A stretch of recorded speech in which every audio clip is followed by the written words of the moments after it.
السلام علیکم دوستوں، میرا نام ہے نمیر خان اور آپ دیکھ رہے ہیں the fact world. Stadium looked beautiful.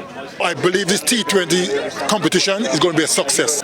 جی ہاں دوستوں، نیو یارک میں کرکٹ کے پہلے عارضی اسٹیڈیم کا افتتاح ہو چکا ہے۔ 34,000 لوگوں کے کیپیسٹی والا یہ اسٹیڈیم مکمل ٹیمپرری اسٹرکچر پر موجود ہے۔ جو ساری سیٹس لگی ہیں سب یہاں لائی گئی ہیں صرف اور صرف T20 مینس ورلڈ کپ 2024 کے لیے، اور اس ورلڈ کپ کے بعد یہاں سے اٹھا لی جائیں گی۔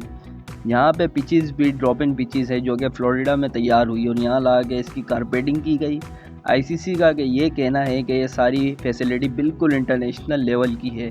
چلیے شعیب کے تبصرے پہ تھوڑی نظر ڈالتے ہیں کہ ان کا اس عارضی اسٹیڈیم کو لے کر کیا رائے۔ 90 days جو ہے اس کو جو ہے بلڈ کیا گیا ہے، تو یہ بہت اچھا اسٹیڈیم ہے۔ آؤٹ فیلڈ جہاں پہ میں کھڑا ہوں بہت اچھی آؤٹ فیلڈ ہے۔ ایون جو اسپیکٹیٹرز آئیں گے میچ دیکھنے کے لیے ان کے لیے جو فیسلٹیز ہیں وہ بہت اچھی ہیں۔ ہاں باؤنس یہ ضرور سنا ہے کہ ہوگا، کیونکہ جو کیوریٹر ہیں جنہوں نے یہ پچ تیار کیا ہے یا پورا اسکوائر ریڈی کیا ہے وہ آسٹریلیا سے ہیں، تو آئی ایم شیور اس پچ میں باؤنس تو ضرور ہوگا۔ I'm excited about it because when you mention the United States, cricket isn't the first sport you will think of.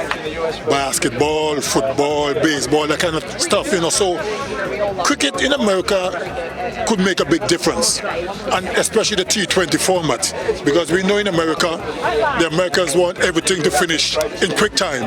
تو آئیے اب بات کرتے ہیں پاکستانی اسکواڈ کے بارے میں، جن میں شامل ہیں بابر اعظم، ابرار احمد، اعظم خان، فخر زمان، حارث رؤوف، افتخار احمد، عماد وسیم، محمد عباس آفریدی، محمد عامر، محمد رضوان، نسیم شاہ، سائم ایوب، شاداب خان، شاہین شاہ آفریدی اور عثمان خان۔ اللہ پاکستان کو کامیاب کرے۔ اب دیکھنا یہ ہے کہ اس دفعہ پاکستان کتنی جدوجہد سے ورلڈ کپ اٹھاتا ہے۔ اپنی قیمتی رائے کا اظہار کمنٹ سیکشن میں کیجیے اور چینل کو سبسکرائب کرنا نہ بھولیے۔ Keep watching, be curious. اللہ حافظ۔